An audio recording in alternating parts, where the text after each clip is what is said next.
चले भाई, गुरुवार की सुबह और आ गया इस हफ्ते का सबसे इंपॉर्टेंट कारोबारी सत्र। भाई आप कहेंगे ये तो कल सुबह भी मैं कह रहा था।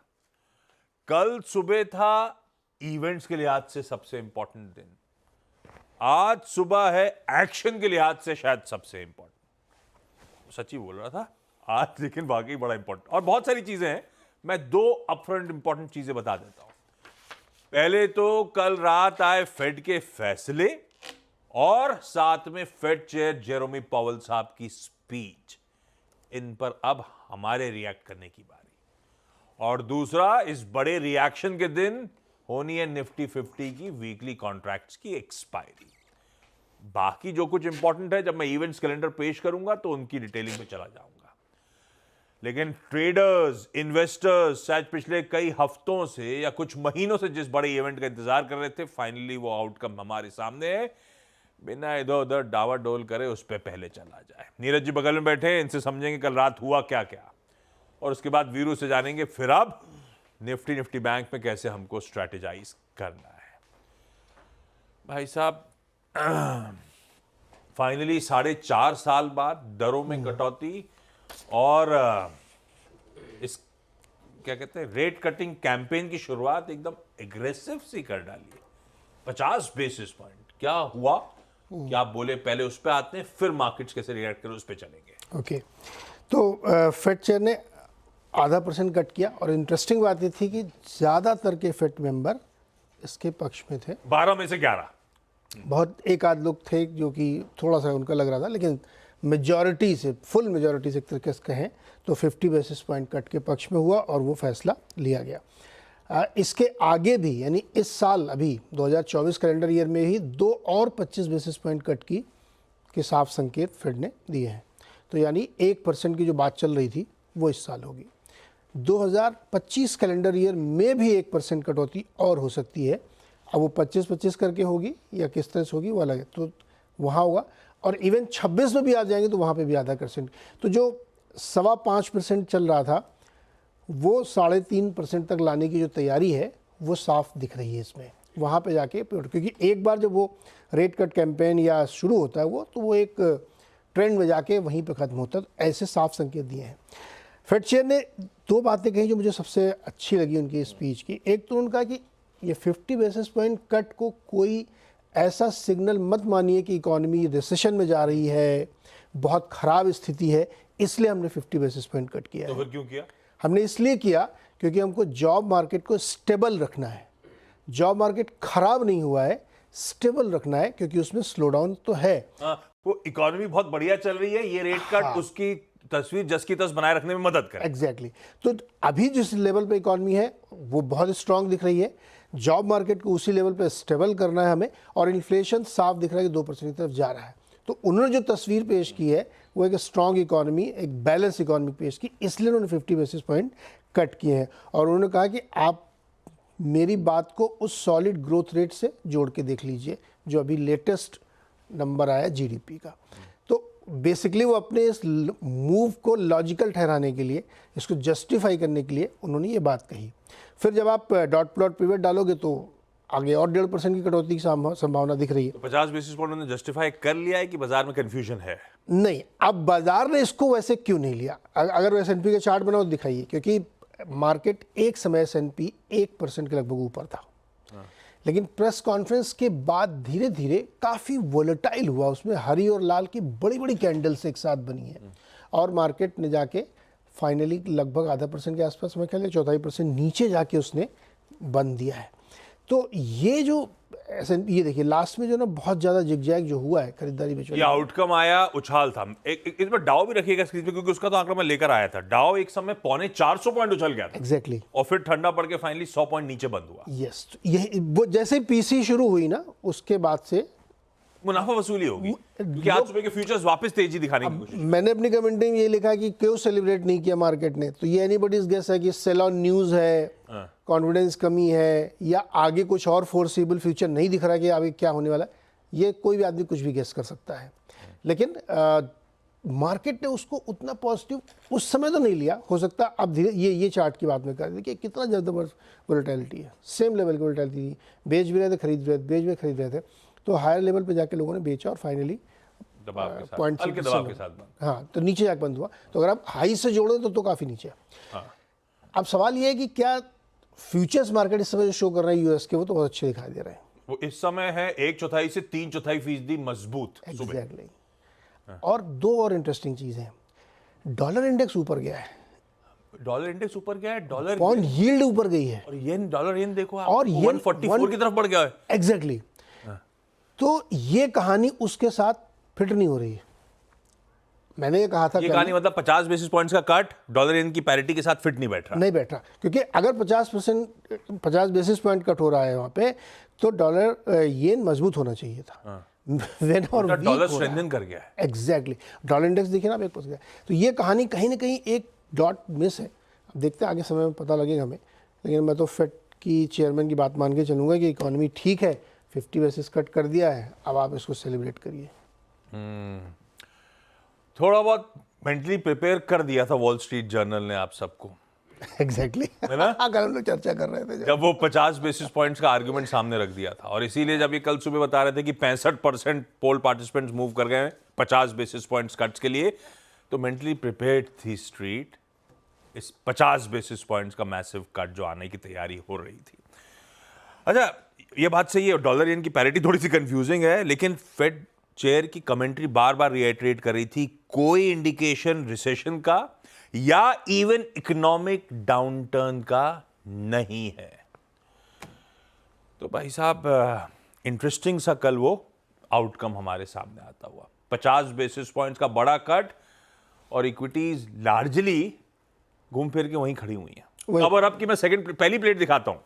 हमने यूएस फ्यूचर्स कहां छोड़े थे, कल का दबाव आज सुबह के फ्यूचर्स ले दे के वहीं पहुंचा दिया हमको। हमारा गिफ्ट निफ्टी भी ऑलमोस्ट एकदम फ्लैट लाइन के आसपास खुलने का मूड दिखा रहा है। एक बड़ा बाइनरी इवेंट, एक बड़ा डिसाइसिव मूव, हम तो वहीं के वहीं आके रुक गए। इवेंट डाइजेस्टेड है, इवेंट डाइजेस्टेड। ये अब तक का समीकरण आपकी स्क्रीन पे। पूरा एशिया भी रख दीजिएगा, एक बार दिखाना भूल गया था सुबह। एशिया भी इस तरह से ही कामकाज कर रहा है, सारा का सारा एशिया। अब एशिया में बस ये है कि एबरेशंस, क्योंकि कई सारे मार्केट्स मंडे, ट्यूसडे, वेडनेसडे बंद रहे थे, कोई एक दिन, कोई 2 दिन, कोई 3 दिन, तो अलग अलग रिएक्शंस हैं, लेकिन लार्जली सब फ्लैट लाइन के इर्द गिर्द ही आज सुबह वापस नजर आ रहे हैं। अब ऐसे में निफ्टी का अप्रोच क्या रखा जाए? कल का निफ्टी आपकी स्क्रीन पर आएगा, एक यू टर्न ले लिया था, पहले एकदम से तेजी आई, वो बड़े इवेंट से पहले तेजी आई, नए रिकॉर्ड उच्चतम स्तर जड़ डाले निफ्टी ने, उसके बाद एकदम यू टर्न लिया, उसके बाद एक सेकेंड हाफ में तगड़ी मुनाफा वसूली का दबाव देखने को मिला, और एक्चुअली डायरेक्शन की तलाश में ही रह गए हम पिछले 4 ट्रेडिंग सेशंस में थर्सडे के उस मूव से। तो डायरेक्शनलेस है, बुल्स और बियर्स का टसल चल रहा है, कंसोलिडेशन का जोन कंटिन्यू करता हुआ। ऐसे में आप पहले वीरू के पास चला जाए और समझा जाए निफ्टी का अप्रोच हमारा क्या होगा।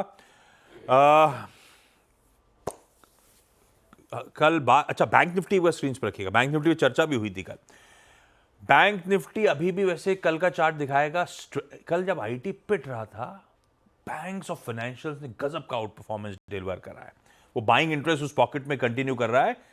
कल ये बातचीत हुई थी कि मेगा शॉर्ट कवरिंग होगी 52,540 के ऊपर, और हमने अपनी पोजीशंस 52,910 के आसपास, 53,000 के लेवल्स के आसपास बुक कर ली थी। वही कल के इंट्राडे हाईज भी आपकी स्क्रीन पे छोटा छोटा दिख रहा होगा।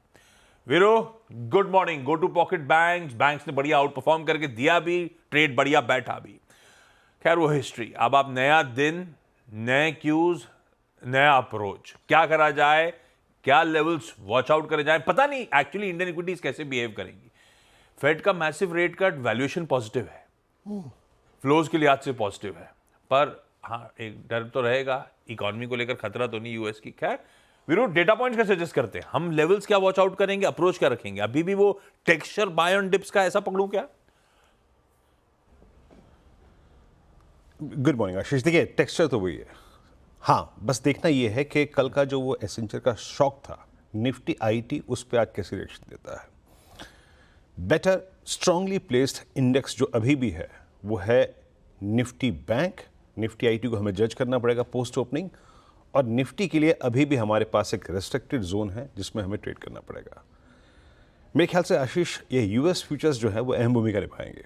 ये क्या डायरेक्शन लेते हैं मिड सेशन तक, ये अहम भूमिका निभाएंगे। निफ्टी अभी भी रेंज बाउंड है till the time pivot levels और कॉल राइटर्स के जोन नहीं निकल जाते, और ये बात इस लिहाज से और महत्वपूर्ण हो जाती है कि आज एक्सपायरी डे है।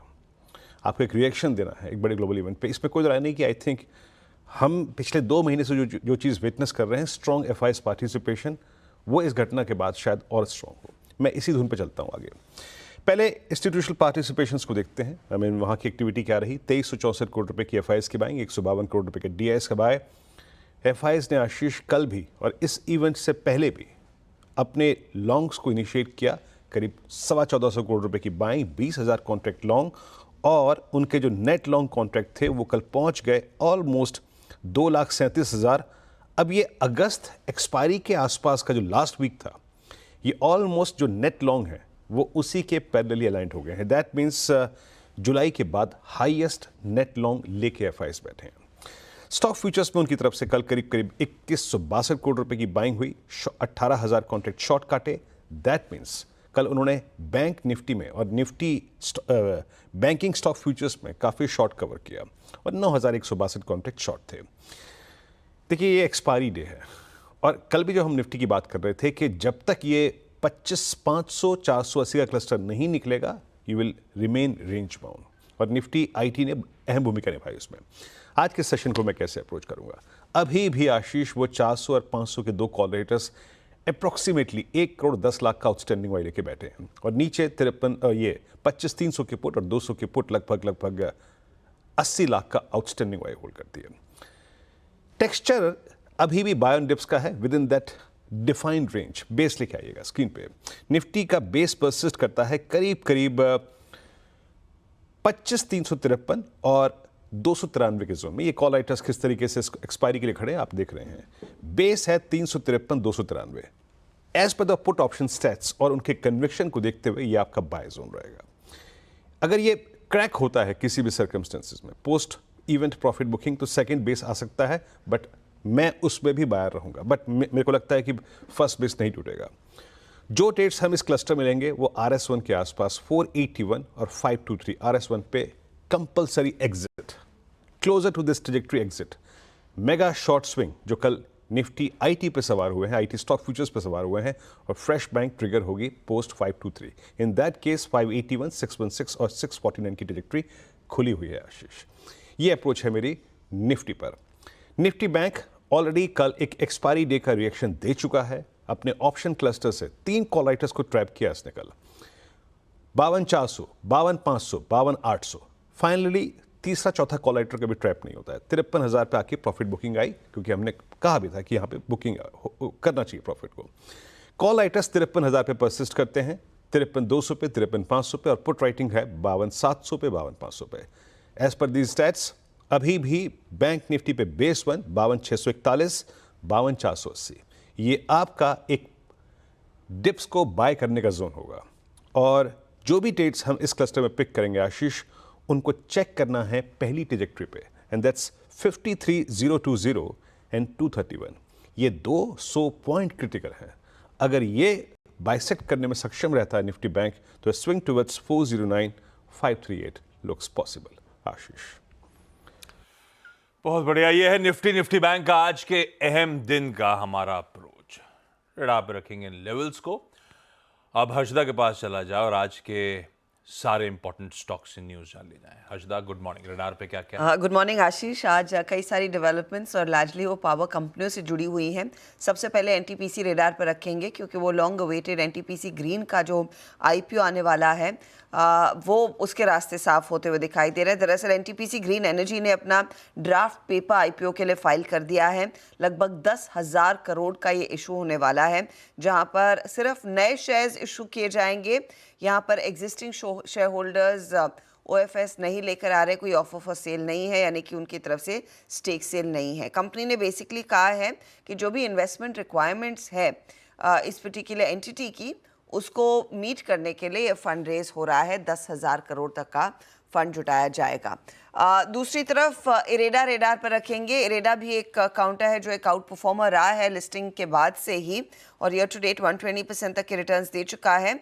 यहाँ पर गवर्नमेंट की तरफ से अप्रूवल मिल गया है। 4,500 करोड़ के QIP को लेकर गवर्नमेंट शेयर होल्डिंग लगभग 7% डाइल्यूट होती हुई दिखाई देगी इस पर्टिकुलर QIP के बाद। ध्यान रखिएगा 75% स्टेक सरकार होल्ड करती है इरेडा में। मैनेजमेंट से जब हमने बात की थी पिछले महीने, उन्होंने कहा था इस QIP के जरिए ऑफ कोर्स अगर सरकार स्टेक ऑफलोड करती है और कंपनी के हाथ में जो भी पैसे आएंगे उससे इनके ग्रोथ कैपिटल में इस्तेमाल किया जाएगा, तो वो स्टॉक आप रेडार पर रखेंगे। दूसरी तरफ GETND इंडिया की तरफ से एक अपडेट आ रहा है। प्रोमोटर्स जो हैं grid equipment and GE grid alliance BV, ये लगभग 11.7% स्टेक कंपनी का बेचते हुए दिखाई देंगे। एक ऑफर फॉर सेल लेकर आ रहे हैं।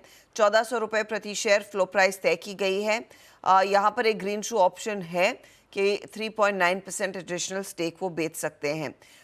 ये इनफैक्ट आज नॉन रिटेल के लिए खुल रहा है, कल रिटेल निवेशक पार्टिसिपेट कर पाएंगे। एक और खबर जिस पर हम कल दोपहर में बात कर रहे थे, नज़ारा टेक। कल आपको याद होगा कंपनी की बोर्ड बैठक थी और बोर्ड बैठक में तय हुआ है कि कंपनी 900 करोड़ प्रेफरेंशियल इशू के जरिए फंड रेज करती हुई दिखाई देगी। 94.31 लाख शेयर दरअसल ये कुछ आइडेंटिफाइड निवेशकों को देने वाले हैं। 954 रुपये 27 पैसे प्रति शेयर के भाव पर यह फंड रेज किया जाएगा। साथ ही कंपनी ने कहा है एक और एक्विजिशन अनाउंस हो गया है। 145 करोड़ में 19.35% स्टेक वो एब्सोल्यूट स्पोर्ट्स में भी खरीद रहे हैं, तो ये भी एक स्टॉक आप रेडार पर रखिएगा। दूसरी तरफ आप पावर ग्रिड रेडार पर रखेंगे। सक्सेसफुल बिडर के तौर पर उभर कर आए हैं। इंटरस्टेट ट्रांसमिशन सिस्टम प्रोजेक्ट जो एस्टैब्लिश करना है, ये लार्जली मध्य प्रदेश में प्रोजेक्ट लगता हुआ दिखाई देगा। उसके लिए कंपनी बिडर उभर कर आई है। आयन एक्सचेंज के हाथ 160 करोड़ का ऑर्डर लगा है। अदानी पावर की तरफ से BL कश्यप के हाथ करीब 221 करोड़ का ऑर्डर लगता हुआ। तो ये कुछ स्टॉक्स हैं जो आज आप फोकस में रखेंगे। ओके, ये रडार पर रखिए। क्विकली आज का इवेंट्स कैलेंडर रखता हूं आपके सामने। आज है थर्सडे, निफ्टी 50 की वीकली एक्सपायरी। आज शाम को अब बैंक ऑफ इंग्लैंड का इंटरेस्ट रेट डिसीजन आएगा। वैसे लार्जली वहां पे माना जा रहा था कि कोई दरों में कटौती नहीं होगी और शायद आगे का दरों में कटौती का आउटलुक शेयर करेगा बैंक। पर जब से यूएस के लिए उम्मीदें जाग गई थी एक बड़े कट की, तब से कुछ फैक्टर इन करने लगे हैं लोग कि शायद आज शाम को वहां पे भी कटौती आ सकती है। देखते हैं। बैंक ऑफ जापान की 2 दिनों की पॉलिसी मीट आज से शुरू, कल उसकी बारी है। कोई एक्सपेक्टेशन नहीं है, बस इंपॉर्टेंट है, देखते हैं। आज BOE, कल BOJ। बहुत सारी बोर्ड मीट्स हैं। 361 वैम फंड रेजिंग QIP की 3 करना चाहता है। EMS लिमिटेड फंड रेजिंग करना चाहता है इशुएंस ऑफ सिक्योरिटी शेयर जारी करके, इसीलिए इंपॉर्टेंट। जियोजीत फाइनेंशियल 200 करोड़ रुपए का राइट्स इशू लाना चाहता था, उसकी डिटेलिंग सामने आएगी आज। Motisons jewellers stock split consider करेगा। Reliance infra long term resources की रेजिंग पर विचार करेगा। बजाज हेल्थ केयर आज प्रेफरेंशियल बेसिस पे नॉन प्रमोटर्स को और प्रमोटर्स को वारंट जारी करने पर कंपनी का बोर्ड विचार करेगा। एक्स डिविडेंड कई सारे बड़े बड़े नाम भी हैं, मतलब अमाउंट बड़े बड़े, देख लीजिएगा आप लोग स्क्रीन पे। बैंक ऑफ महाराष्ट्र आज अपना 90th फाउंडेशन डे सेलिब्रेट करने जा रहा है, जिसमें आज शाम को पुणे में FM साहिबा भी वहां पे शिरकत करेंगे। उनका कीनोट एड्रेस भी है। न्यूजीलैंड का GDP, खैर ये कभी बताया ही नहीं, कभी जरूरत पड़ी नहीं है। US के आज initial jobless claims, existing home sales वगैरह के नंबर्स आएंगे। अभी तो खैर हम फेड के ओवरहैंग से भी निकलेंगे नहीं, तो शायद इन नंबर्स पे तवज्जो देना, पर ये सब इंपॉर्टेंट है। आज पहला टेस्ट मुकाबला है इंडिया वर्सेस बांग्लादेश, सुबह 9:30 बजे से 5 दिन का टेस्ट है। चलिए ब्रेक का समय है। ब्रेक के उस पास जब मैं लौट के आऊंगा तो आज का इंटरेस्टिंग दिन कमोडिटीज पे कैसे सेटअप बैठ रहा है और वहां पे कहां दाव लगाना है, इस पर बातचीत।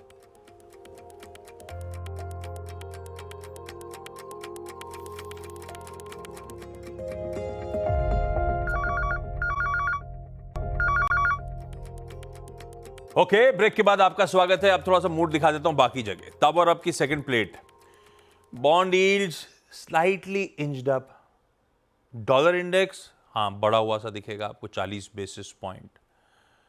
कच्चा तेल थोड़ा सा इंच्ड अप है और सोना मेरे ख्याल से चला था, उसके बाद प्रॉफिट टेकिंग आई ऊपरी स्तरों से। तो कल और आज के बीच में एक्चुअली ठंडा पड़ गया उस 50 बेसिस पॉइंट के कट के बावजूद। ये इंटरेस्टिंग रिएक्शंस हैं। खैर ऐसे में एसएमसी ग्लोबल सिक्योरिटीज की वंदना भारती ने मदद करी है। वंदना कह रही हैं चांदी बेचना चाहिए 88,900 के स्टॉप के साथ, कच्चा तेल बेचना चाहिए 59.30 का स्टॉप लॉस लगाइए। सब बिकने के मूड में है, ठीक है। रडार पर रखिए इन कमोडिटीज को। बाकी के लेवल स्क्रीन्स पर हैं। छोड़े जा रहा हूं आपको गिफ्ट निफ्टी के डिसेंट बिल्कुल फ्लैट ओपनिंग के संकेतों के साथ। मेरी हरी शर्ट उतना इंपैक्ट दे ही नहीं पा रही है। देगी हाँ मुझे भी लग रहा है दिन ठीक हो जाना चाहिए, पता नहीं। Let's see how the day progresses. अभी तो एकदम फ्लैट ओपनिंग के इंडिकेशंस उस बड़े इवेंट को डाइजेस्ट करते हुए। ब्रेक का समय, ब्रेक के उस पार आज का सीधा सौदा। नमस्कार।